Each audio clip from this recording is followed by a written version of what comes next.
The statistic is staggering. Suicide is the second leading cause of death among teens 10 and 14 years old. It is the third leading cause of death among 15 and 24-year-olds here in the U.S., but you don't need to suffer in silence. September is Suicide Prevention and Recovery Awareness Month. And joining us now is Clarissa Taylor Jackson. She is the Director of Programs and Outreach at NAMI Metro Baltimore. Good to see you. Good to see you. This is one of those things, it's tricky because you don't know what's going on in someone's head. Only they know. How do I or anyone pick up on some signs that maybe someone needs more help than they're letting you know? That's a good question. It starts by you being observant. Okay. You noticing when your loved one is pulling away from things you know they typically love to do. Yeah. They're not going to church like they used to do. They're not going to the bowling night that they would typically go to every Friday. And even in young people, they're not watching the shows they would typically watch or hanging out with the friends that they would typically like to hang out with. They're withdrawing. Okay. Whatever withdrawing looks like for your loved one. I know what kind of parent I am. I'm a questioner. You sure you're all right, man? Everything okay? And I'll keep it going. But maybe that might be too much for someone.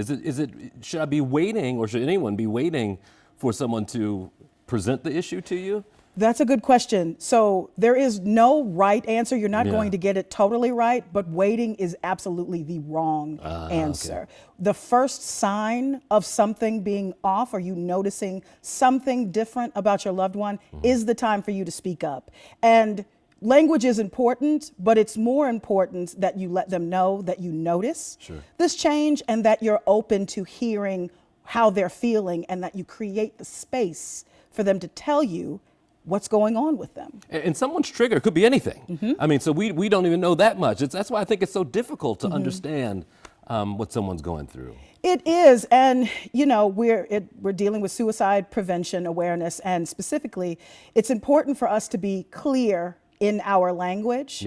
Sometimes we think if we mention suicide, that will then put the thought in our loved one's head, and that's statistically just not true. In fact, when you directly ask, are you thinking about harming yourself? Are you thinking about committing suicide? What you're saying is, you're opening the door for them to begin to talk. And I said committed, and I want to be careful. We shouldn't use committed.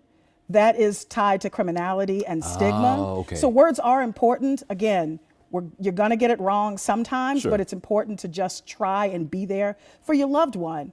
But it's important that you're opening the door and you're listening and you're not trying to fix or solve anything.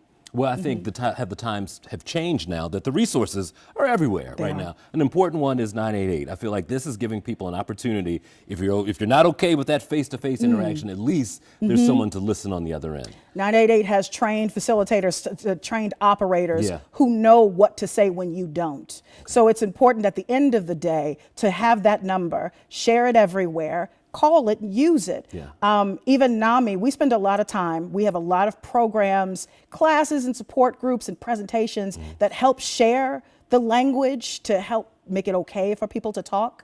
But at the end of the day, we also partner with folks like Behavioral Health System Baltimore, Baltimore Crisis Response, all in an effort to drive support to 988 and all the myriad ways that a person can either seek support for their loved one or for themselves. You know, I think it's also interesting. There's a new approach I think police forces across the U.S. are trying now. Rather than sending an officer into a behavioral health issue, they're sending someone who is trained to do these things, who has an eye and an ear for what to see. And that's been a difference maker also. It has been. At the end of the day, what we recognize, all mental health public serving organizations recognize, is there has to be a personal approach. That you can't come in hard and fast and expect instant results.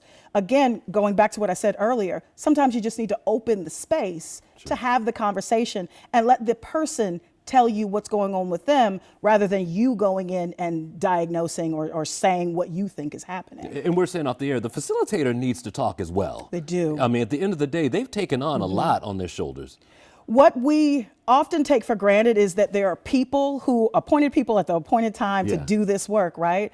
But even people who are called to do this work need a moment to decompress. And what you need to know is we all mental health professionals are trained in whatever capacity you serve in mental health, are trained to take care of yourself too, because even we need to take a break when we're not super people. Right. We have to take a step back, decompress, breathe, and then move forward so that we can then be helpful to that next person that needs us. Okay, about 30 seconds left. Who should people be calling? If you feel like you're in this position or you know someone, a loved one who is, what's the first thing we should be doing? Who should we call? First thing you should do is reach out to 988. Okay. It's very important to do that. Excellent. It's good to see you. Thank you for Thank coming you. by. Of course. Thank you for having me. Yep, still ahead on 11 TV Hill. You've been hearing this number, first of all, a lot. I just wanted to make sure we see this. That's 988. If you know someone who needs help, you can always call that number. The hotline is open 24/7, 7 days a week right there. Always someone there to answer your call. Stay with us. 11 TV Hill continues after a short break.